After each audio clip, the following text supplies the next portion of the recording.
Berikut adalah penjelasan lengkap 3 gelombang seleksi P3K. Bagaimana penjelasan lengkapnya? Silahkan simak video ini sampai selesai.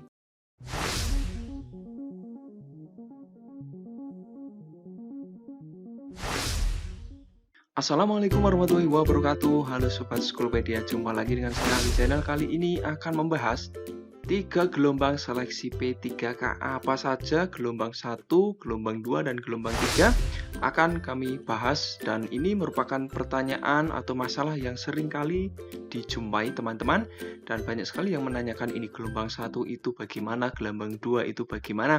Nah, di video ini akan dibahas secara lengkap. Tapi sebelum itu teman-teman, pastikan tidak ketinggalan video terbaru dari Schoolpedia dengan cara mencet tombol subscribe dan tombol loncengnya. Baik, mari kita mulai 3 gelombang seleksi P3K. Dimulai dari gelombang pertama, teman-teman. Nah, di gelombang pertama ini siapa saja? Nah, ada guru honorer kategori 2 sesuai database THK2 di BKN ya, dan terdaftar sebagai guru di Dapodik.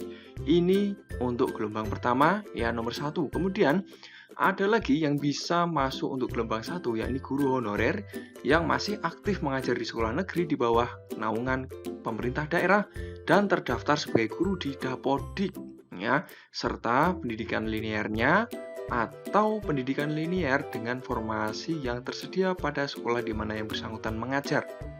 Nah, jadi di sini teman-teman yang belum PNS di sekolah negeri memiliki kesempatan untuk mendaftar di gelombang 1 ini ya. Di gelombang 1 ini ya, baik yang sudah bersertifikat pendidik ataupun belum, semuanya bisa ya.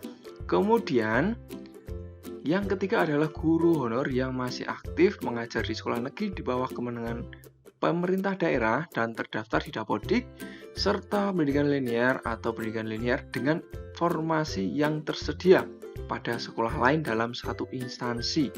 Dengan kata lain ya teman-teman, yang di sekolahnya tidak ada formasi ya, guru honor di sekolah negeri, tapi di sekolahnya itu tidak ada formasinya, maka penjelasannya adalah di sini bisa ikut mendaftar asalkan di instansi tersebut biasanya adalah dalam satu kabupaten ya, instansi pemerintah daerah kabupaten A misalkan ya. Nah, itu juga bisa mendaftar.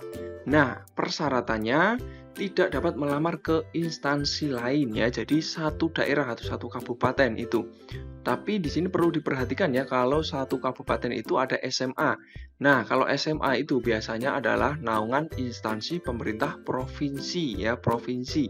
Kalau SD SMP baru itu di kabupaten, instansi kabupaten. Begitu ya, jangan sampai keliru teman-teman. Lalu, jika formasi tersedia dan sertifikat pendidik atau kualifikasi pendidikan pelamar sesuai, harus melamar di formasi tersebut ya. Jadi, kalau teman-teman di sekolahnya ada formasi ya, jadi harus mendaftar di sekolah teman-teman sendiri itu. Baru jika tidak ada ya, jika tidak tersedia, maka teman-teman baik yang sudah bersertifikat pendidik atau belum, maka teman-teman harus melamar atau bisa melamar di instansi yang masih satu instansi di daerah teman-teman atau dalam satu pemerintah kabupaten biasanya begitu ya. Jadi katakan teman-teman ini adalah guru SD, di sekolah teman-teman tidak ada, maka teman-teman bisa mendaftar di SD lain ya, dengan catatan membuka lowongan di kabupaten Bapak Ibu begitu ya. Ini untuk gelombang pertama. Bagaimana, bisa dimengerti ya Bapak Ibu? Jika ada pertanyaan silahkan bisa ditanyakan di kolom komentar.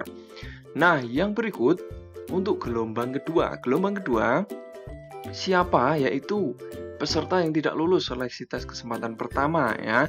Jadi tadi ya, ada guru kategori 2 honor K2, kemudian guru honor sekolah negeri ya, baik yang sudah berserdik ataupun belum bersertifikat pendidik. Kemudian di gelombang 1 belum dinyatakan lulus, maka di gelombang 2 ini bisa ikut seleksi atau bisa ikut lagi. Wah, luar biasa kesempatannya, pemerintah ini sudah sangat mempertimbangkan sepertinya ya. Kemudian honor kategori 2 sesuai database tenaga honor K2 di BKN. Ya, ini.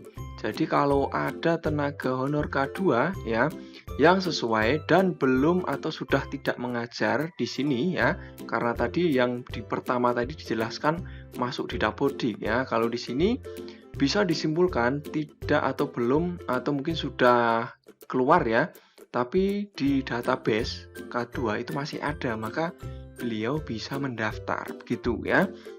Nah, yang berikut adalah guru yang masih aktif mengajar di sekolah swasta. Nah, ini di sekolah swasta dan tentu wajib terdaftar sebagai guru di Dapodik ya.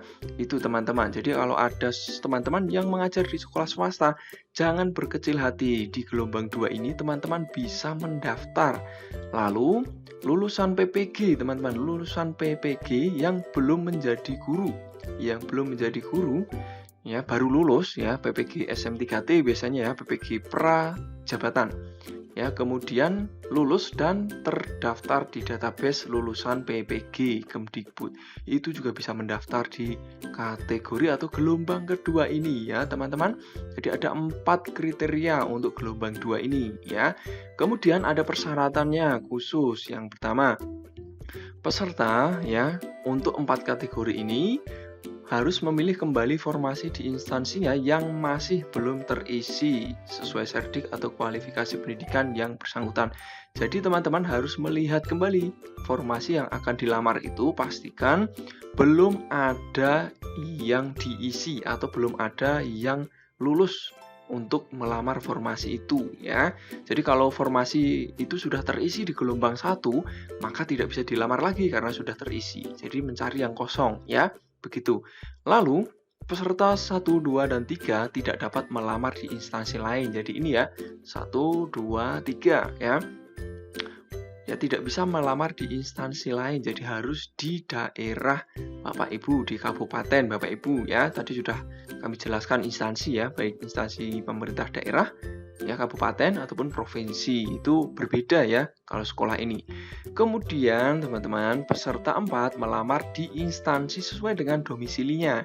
Nah, di sini teman-teman yang kategori 4 P yang sudah lulus PPG prajabatan ini yang belum mengajar ya, biasanya bingung nanti, wah mau melamar di mana? Nah, teman-teman diberi kebijakan ini, bisa melamar sesuai daerah asal domisilinya ya. Misalkan teman-teman berasal dari Aceh ya, bisa melamar di sana, begitu ya. Nah, itu teman-teman untuk syarat-syaratnya. Kemudian ada lagi bagi peserta yang tidak lolos tes pertama, nilai ujian yang diambil adalah nilai tertinggi antara tes pertama dan tes kesempatan kedua. Jadi misalkan ini ya teman-teman yang gelombang 1 tadi, guru honor di sekolah negeri, di gelombang 1 itu sudah mengikuti tapi belum lulus. Nah, di gelombang 2 ini nanti teman-teman daftar lagi. Kemudian nanti diambil nilai tertinggi ya, jangan khawatir kalau misalkan gelombang 1 itu nilainya lebih tinggi maka diambil itu, tapi kalau nilainya lebih rendah maka diambil yang tertinggi di gelombang 2 ini. Begitu ya teman-teman, 4 kategori yang bisa daftar di gelombang 2 ini. Semoga jelas ya. Kalau kurang jelas silahkan tanyakan di kolom komentar, oke? Nah, berikut gelombang 3 teman-teman. Nah, siapa saja di gelombang 3? Yaitu peserta yang tidak lulus seleksi tes kesempatan kedua ya. Jadi tadi ya kategori yang di gelombang 2 ada yang tidak lulus gelombang 1 ya. Kemudian ada THK2 yang masuk database ya, tapi tidak ada di Dapodik ya.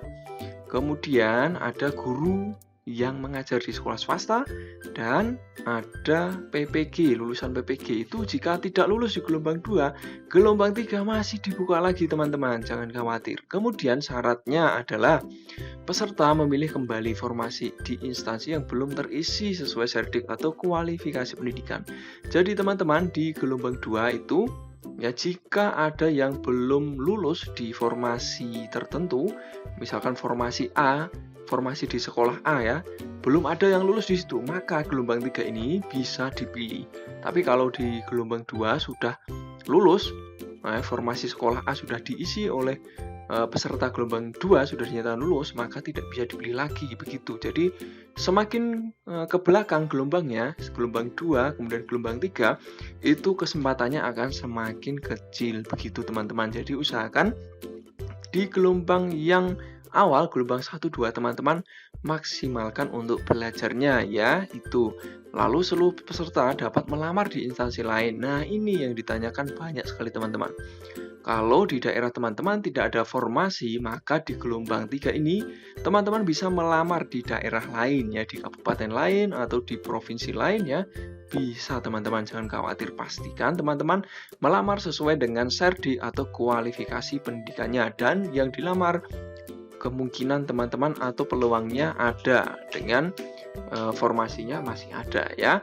Nah, berikutnya teman-teman, bagi peserta yang tidak lulus tadi gelombang 1 dan gelombang 2, maka nilainya diambil yang tertinggi baik di gelombang 1 ataupun gelombang 2. Begitu teman-teman ya.